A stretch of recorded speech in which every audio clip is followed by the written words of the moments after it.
I'm still at TIFF, and I just watched The Secret Agent, and with Wagner Moura winning the Best Actor at the Cannes Film Festival, I was inherently super interested in this film. The competition of Best Picture and Performance has been pretty scattered across the board, so with all of those elements in play, I was nervous but excited. The Secret Agent follows a teacher caught in the political turmoil of the final years of the Brazilian military dictatorship as he tries to flee persecution. For starters, Wagner Moura is absolutely phenomenal. He does live up to the hype. I think winning the Best Actor at the Cannes Film Festival is a very high praise. I think it's second to actually winning Best Actor at the Oscars, and honestly, I've loved a lot of the previous winners. Song Kang-ho in Broker back in 2022, Koji Yakusho in 2023's Perfect Days. I didn't really think Jesse Plemons was that great in Kinds of Kindness, but now Wagner Moura in The Secret Agent. Last year, we did get a different movie that was criticizing the Brazilian dictatorship with the military in I'm Still Here,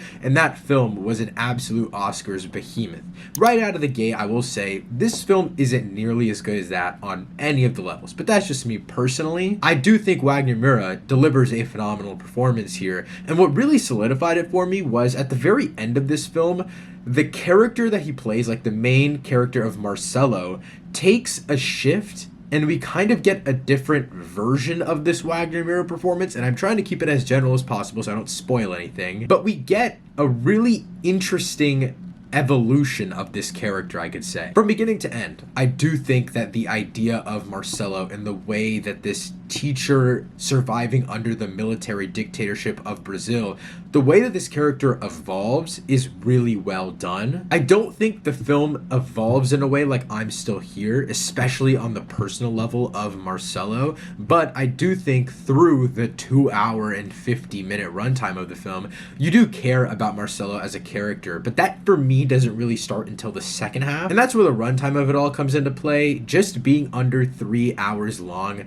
this is an absolute behemoth. I think like 40 minutes of this film could have been cut out, and that's why I can't give it a super high rating. Even though I did enjoy most of my time with this film, especially in the back half, none of the emotional payoff seems to be important enough or essential enough to me where it justifies the first, honestly, 30 to 45 minutes of the film. A lot of the beginning is based in character building. It's based in exploring the life of Wagner Moura's character right before the dictatorship / before the military dictatorship actually started to affect him a lot in his profession, his kids, his family, and all that kind of stuff. And you see the beginning and the after of that. And I think that's an interesting thing to talk about, but I think you can execute that in a bunch of different ways. One of those being flashbacks, which I think would have worked way better for this movie. And this film does also utilize flashbacks, which pads the second half of runtime a lot, but I just think they could have balanced it so much better because the political interest of the Brazilian dictatorship will always be there, at least for me. I do find the criticism of this to be very interesting, and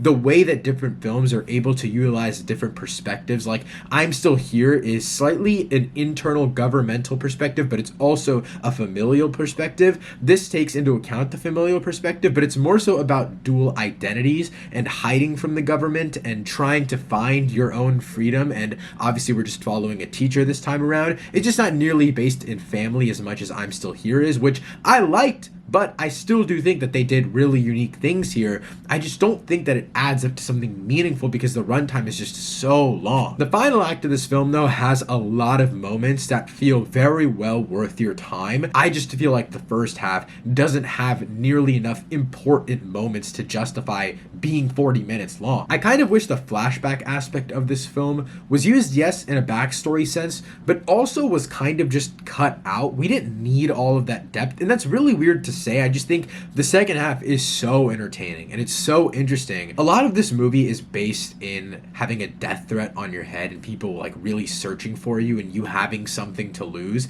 There's this one interrogation scene where I actually teared up because it was about one of the characters that passed away, their father, and how their father was impacted by all of this.